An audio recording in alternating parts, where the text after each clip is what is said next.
ગુજરાત રાજ્યના માનનીય મુખ્યમંત્રી શ્રી દ્વારા આવતા ગુરુવારે બનાસકાંઠા જિલ્લાના 1000 કરોડથી વધુના કામોનું ખાતમુહૂર્ત તથા લોકાર્પણ થવાનું છે, જેમાં ખાસ કરીને એરોમા સર્કલ છે કે જે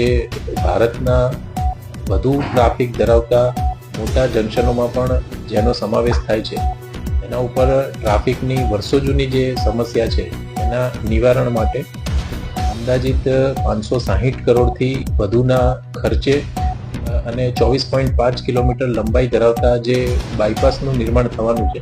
તે બાયપાસનું ખાતમુહૂર્ત પણ માનનીય મુખ્યમંત્રીશ્રીના વરદ હસ્તે થવાનું છે. સાથે સાથે ગુજરાત રાજ્યના માનનીય સ્પીકર